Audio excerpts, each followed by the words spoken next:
खबर है पूरे झारखंड और देश विदेश से छात्रवृत्ति घोटालों को ले जांच टीम गठित। रेस हुआ कल्याण विभाग। राष्ट्रीय अल्पसंख्यक छात्रवृत्ति घोटाला उजागर होने के बाद जिला कल्याण विभाग रेस हो गया है।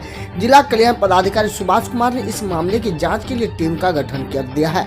टीम में संबंधित प्रखंड के प्रखंड विकास पदाधिकारी, प्रखंड शिक्षा प्रसार पदाधिकारी एवं प्रखंड कल्याण पदाधिकारी को शामिल किया गया है, जो छात्रवृत्ति का लाभ पाने वाले छात्र छात्राओं एवं संबंधित विद्यालय के प्रतिनिधि से मिलाकर इसकी जांच करेंगे तथा इससे संबंधित रिपोर्ट जिला कल्याण पदाधिकारी को सौंपेंगे। जांच के आधार पर दोषी के विरुद्ध कार्रवाई की जाएगी।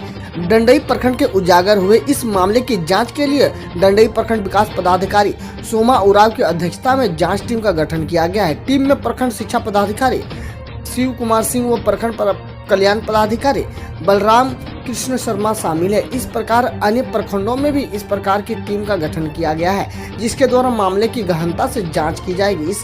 इससे अन्य प्रखंडों में छात्रवृत्ति में फर्जीवाड़ा उजागर होने की संभावना है। इससे संबंधित विद्यालय के प्रतिनिधियों व लाभुकों में हड़कंप मचा हुआ है। ऐसी संभावना व्यक्त की जा रही है कि जांच में इससे भी बड़ा घोटाला सामने आ सकता है। मालूम हो कि डंडई प्रखंड में राष्ट्रीय अल्पसंख्यक छात्रवृत्ति योजना से लगभग 50 लाख रुपए की छात्रवृत्ति की छात्र का घोटाला किए जाने का मामला उजागर हुआ है। अंतर्राष्ट्रीय मंच पर इंदिरा गांधी ने बढ़ाया देश का गौरव।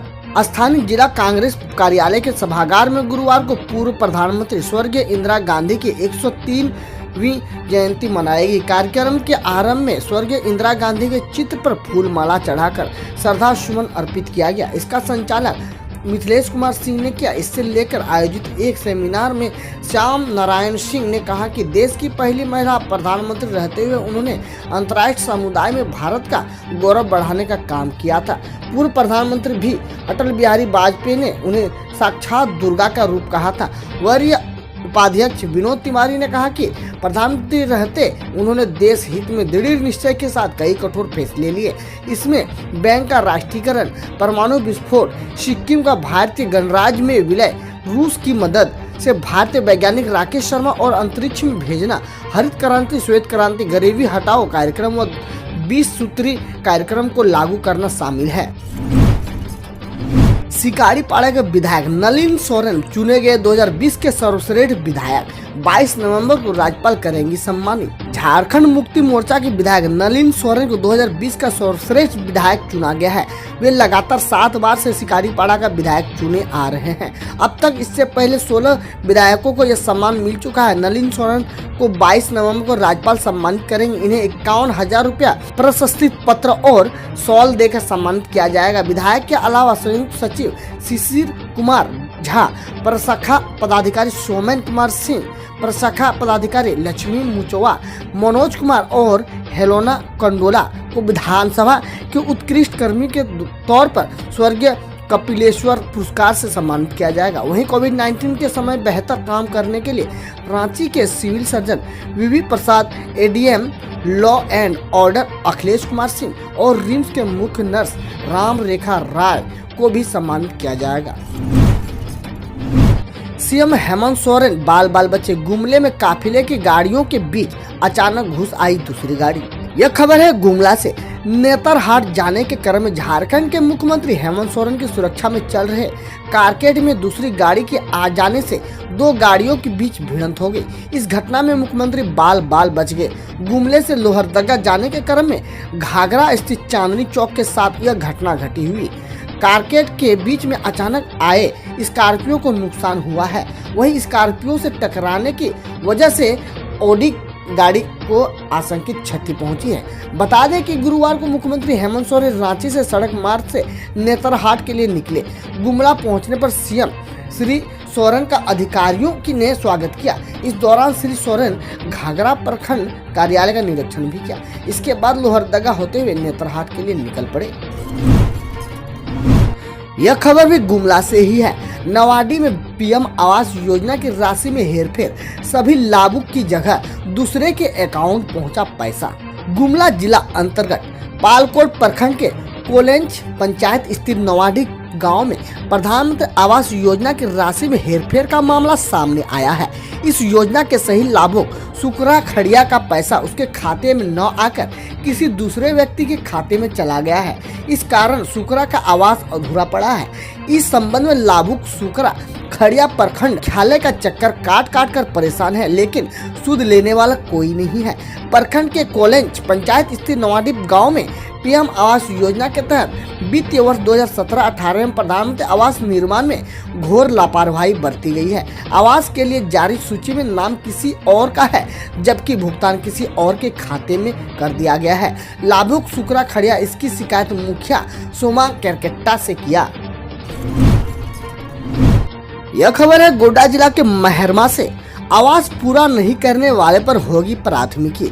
वर्ष 2016-17 से 19-20 तक ली गई आवास योजना को लंबित रखने वाले लाभुकों पर अब कानूनी कार्रवाई की तैयारी की जा रही है। प्रखंड प्रशासन ने स्पष्ट कर दिया है कि लंबित आवास को 15 दिन के अंदर पूर्ण नहीं करने की स्थिति में संबंधित लाभुकों पर प्राथमिकी दर्ज की जाएगी। मेहरमा वीडियो अभिषेक सिंह ने बैठक में यह बात कही। प्रखंड परिसर स्थित सभागार में कनीय अभियंता, पंचायत सेवक, रोजगार सेवक, प्रखंड कर्मी, पंचायत सचिव के साथ गुरुवार को पीएम आवास और इंदिरा आवास, अंबेडकर आवास आदि योजना की समीक्षा कर रहे थे। अब थोड़ी खबर जाने मौसम से।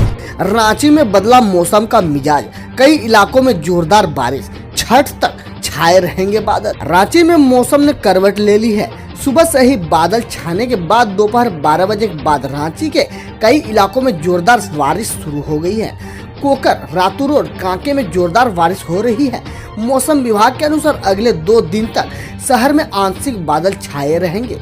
मौसम वैज्ञानिक SD कोटाल ने बताया कि तापमान में किसी प्रकार का कोई गिरावट नहीं आएगी। इसी मौसम के बीच भगवान सूर्य को अर्घ दिया जाएगा। उन्होंने बताया कि अब छठ तक मौसम में किसी प्रकार के बदलाव की संभावना नहीं है। छठ के बाद ठंड में इजाफा हो सकता है। इस कारण जम्मू कश्मीर, हिमाचल प्रदेश आदि पहाड़ी इलाकों में बर्फबारी है। गुरुवार को रांची का न्यूनतम तापमान 17 और उच्चतम तापमान 28 डिग्री सेल्सियस रहने की संभावना है। खबर देश, दुनिया और देश की विभिन्न योजनाओं से। अप्रैल 2021 से बढ़ सकती है सेना में रिटायरमेंट की उम्र। CDS रावत की निगरानी में तैयार हुआ खाका। सशस्त्र बलों में अफसरों की रिटायरमेंट की उम्र और उनकी पेंशन के नियम अगले साल अप्रैल से लागू करने की योजना बन रहे हैं। अफसरों की रिटायरमेंट की आयु 1 से 3 साल तक बढ़ाए जाने की प्लान है। रक्षा विभाग के प्रमुख जनरल विपिन रावत के अधीन सैन्य मामलों का विभाग अगले साल अप्रैल तक अधिकारियों के सेवानिवृत्ति की आयु 1 से 3 साल तक बढ़ाने के प्रस्ताव को लागू करने की योजना काम कर रही है। 60 साल तक हो जाएगी नौकरी। कल यानी 19 नवंबर को विश्व शौचालय दिवस था। पीएम मोदी के मार्गदर्शन में खुले में शौच मुक्त होने के बाद ODA प्लस की दिशा में बढ़ा भारत। अंतर्राष्ट्रीय स्तर पर साल 19 नवंबर को विश्व शौचालय दिवस के रूप में मनाया जाता है। इस साल कोरोना महामारी के कारण विश्व शौचालय दिवस की theme sustainable sanitation and the climate change रखी गई है। इस दिवस को मनाने का मुख्य उद्देश्य विश्व में सभी लोगों को 2030 तक शौचालय की सुविधा उपलब्ध करवाना है। बिहार के शिक्षा मंत्री मेवालाल चौधरी का इस्तीफा, 2.5 घंटे की संभाल पाए थे कुर्सी। बिहार से बड़ी खबर आ रही है। 2.5 घंटे पहले पदभार ग्रहण करने वाले शिक्षा मंत्री मेवालाल चौधरी ने इस्तीफा दे दिया है। उन्होंने 10 नवंबर को कैबिनेट मंत्री पद की शपथ ली थी। इसके बाद से नीतीश सरकार के लिए किरकिरी माना जा रहा था। हालांकि कल ही पदभार ग्रहण करते हुए उन्होंने कहा था कि उन पर कोई चार्जशीट नहीं है और जिन लोगों ने उन्हें बदनाम करने की साजिश रची है उन्हें 50 करोड़ रुपए की मानहानि का नोटिस भेजेंगे। इस वैक्सीन ने 99% लोगों में तैयार की मजबूत इम्यूनिटी। भारत में हो रहा है उत्पादन। ऑक्सफोर्ड यूनिवर्सिटी की कोरोना वायरल वैक्सीन से शानदार नतीजे देखने को मिल रहे हैं और ये खासतौर पर बुजुर्ग लोगों के लिए कारगर है। इस प्रोजेक्ट से जुड़े वैज्ञानिकों ने कल इस ट्रायल के नतीजे पब्लिश किए, जिसमें सामने आया कि इस वैक्सीन ने 99% लोगों में इम्यूनिटी को काफी मजबूत किया है। ब्रिटेन ने अभी से ही से वैक्सीन की 10 करोड़ डोज को प्री ऑर्डर कर लिया है और माना जा रहा है कि इस साल से 40 लाख डोज प्राप्त हो सकते हैं। गुपकार गैंग में पिछले हफ्ते मांगी चीन से मदद और आज नगरोटा में मारे गए आतंकियों से मिले हथियारों को और लिखा है made in China. Jammu Kashmir में हाल ही में एक नया गठबंधन बना है, गुपकार गठबंधन। इस गठबंधन के फारूक अब्दुल्ला, महबूबा मुफ्ती की पार्टी समेत कश्मीर के कई दल शामिल हैं। बेंगलुरु टेक समिट में प्रधानमंत्री मोदी ने कहा, सरकार का गवर्नेंस मॉडल टेक्नोलॉजी है फर्स्ट। प्रधानमंत्री नरेंद्र मोदी ने गुरुवार को कर्नाटक की राजधानी बेंगलुरु में आयोजित टेक समिट की वीडियो कॉन्फ्रेंसिंग के जरिए संबोधित किया। इन दौरान प्रधानमंत्री ने कहा कि केंद्र सरकार का गवर्नेंस मॉडल टेक्नोलॉजी फर्स्ट है। उन्होंने बताया कि हमारी सरकार ने डिजिटल और टेक समाधानों के लिए एक बाजार को सफलतापूर्वक स्थापित किया है और इसमें टेक्नोलॉजी को हमारी सभी योजनाओं का एक महत्वपूर्ण हिस्सा बना दिया है। गुपकार गुट पर जमकर बरसे सीएम योगी, कहा कांग्रेस ने हमेशा राष्ट्रीय अस्मिता के साथ किया है खिलवाड़। खुफिया इनपुट के अनुसार कश्मीर स्थानीय चुनाव में हो सकता है आतंकी हमला। जम्मू कश्मीर के डीडीसी चुनाव में आतंकी हमला हो सकता है। खुफिया एजेंसी ने आगाह किया है कि चुनाव के दौरान आतंकी बाधा पहुंचा सकते हैं। यह बात पुलिस ने बताई है। दरअसल जम्मू कश्मीर पुलिस ने बुधवार को नगरोटा में 4 आतंकियों को मार गिराया। नगरोटा मुठभेड़ में मारे गए चारों आतंकी जैसे मोहम्मद आतंकी संगठन से जुड़े हुए थे। बसपा सुप्रीमो मायावती के पिता प्रभु दयाल का 95 साल की उम्र में निधन। दिल्ली में होगा उनका अंतिम संस्कार। हाफिज सईद को सजा देने के पीछे पाकिस्तान की है ये गहरी आंखें में धूल झोंकने की साजिश। दुनिया भर के आतंकियों के लिए सुरक्षित पनाहगाह बन चुका पाकिस्तान एक बार फिर विश्व समुदाय की आंखों में धूल झोंकने की फिराक में है। पाकिस्तान ने फाइनेंशियल एक्शन टास्क फोर्स के कहर से बचने के लिए नया पैंतरा चला है। टेरर फंडिंग मामले में आतंकी सरगना हाफिज सईद को 10.5 साल की सजा सुनाई गई है। इसके साथ ही आतंकवाद रोधी एक अदालत ने हाफिज सईद की संपत्ति भी जब्त करने की आदेश दिए गए हैं। खबर बंगाल से, चुनाव से पहले टीएमसी में फिर सिर फुटौल शुरू हुआ। ममता बनर्जी के मंत्री ने ही अपने सरकार के खिलाफ खोला मोर्चा। उधर तृणमूल कांग्रेस सरकार में फिर सिर फुटौल तेज हो गई है। तृणमूल कांग्रेस में नंबर 2 और ममता बनर्जी के खास कैबिनेट मंत्री शुभेंदु अधिकारी ने अपने ही सरकार के खिलाफ मोर्चा खोल दिया है। उन्होंने पार्टी को संदेश देते हुए कहा कि उनका न किसी ने चयन किया है और न ही उन्हें नामित किया है, वे अपनी मेहनत से मंत्री पद तक पहुंचे हैं। कश्मीर में आतंकियों पर काल बनकर टूट पड़ी भारतीय सेना, जानिए कितने आतंकियों को पहुंचाया एक साथ जहन्नुम। जम्मू कश्मीर में सुरक्षा बलों को बड़ी कामयाबी मिली है। पुलिस और सेना ने मिलकर एक बार फिर आतंकी साजिश को नाकाम कर दिया है। दरअसल पाकिस्तान से घुसपैठ कर ट्रक में छिपकर घाटी जाने का प्रयास कर रहे 4 आतंकवादियों को सुरक्षा बलों ने वन टोल प्लाजा के नजदीक ही ताबड़तोड़ एनकाउंटर के मौत की नींद सुला दिया है। मोदी ने प्रौद्योगिकी शिखर सम्मेलन का किया उद्घाटन, संबोधन में कही बड़ी बातें। बेंगलुरु प्रौद्योगिकी शिखर सम्मेलन में लोगों को संबोधित करते हुए प्रधानमंत्री नरेंद्र मोदी ने कहा कि हमने 5 साल पहले डिजिटल इंडिया मिशन शुरू किया था। आज मुझे यह कहते हुए खुशी हो रही है कि डिजिटल इंडिया को अब किसी भी नियमित सरकार की पहल के रूप में नहीं देखा जा रहा है। यह जीवन का एक तरीका बन गया है, खासकर गरीब जनता के लिए।